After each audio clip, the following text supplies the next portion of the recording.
ગુજરાતમાં હજુ સત્તાવાર ચોમાસાની શરૂઆત થઈ નથી ત્યાં સામાન્ય વરસાદમાં પણ અનેક વિસ્તારોમાં પાણી ભરાવાની સમસ્યા સામે આવી છે।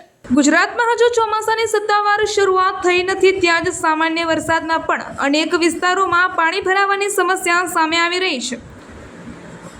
ભારતમાલા હાઈવેની બાજુમાં આવેલા માંગરોળ સર્વિસ રોડ પર પાણી ભરાઈ જવાને કારણે સ્થાનિક વાહન ચાલકો અને રાહદારીઓને ભારે હાલાકીનો સામનો કરવો પડી રહ્યો છે।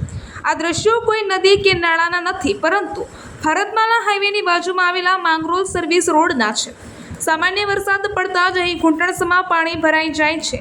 આ માર્ગ પરથી રોજ પસાર થતા સ્થાનિક લોકો તંત્રની પ્રિમોન્સૂન કામગીરીની પુલ ખોલી રહ્યા છે। વાહન ચાલકોનું કહેવું છે કે વરસાદ આવે તે સમયે આ રસ્તેથી પસાર થવું એક મોટી આફત સમાન બની ગયું છે।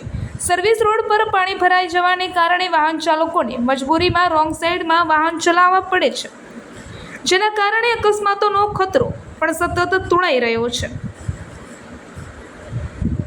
વહેલી તકે આ સર્વિસ રોડનું યોગ્ય સમારકામ થાય અને પાણીના નિકાલની વ્યવસ્થા કરવામાં આવે તેવી માંગ કરી રહ્યા છે।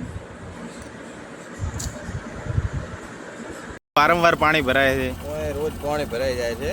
હવે અમારે અહીંથી મોગું જવાનું હોય રોજ તો અમારે અહીંથી યુટર્ન લઈને આમથી ફરી જવું પડે, ઈરોન સાઈડમાં જવું પડે, બહુ તકલીફ પડે। થોડોક વરસાદ પડે તો અહીં પાણી ભરાઈ જાય। વાહનોનું કેટલું નુકસાન થવાનું? વાહન અત્યારે આમ બાઇક લઈને તો નીકળી અત્યારે નુકસાન થાય એમ। શું માંગણી નાની છે? ગાડીઓ કોઈ નીકળે નહીં। માંગણી શું છે?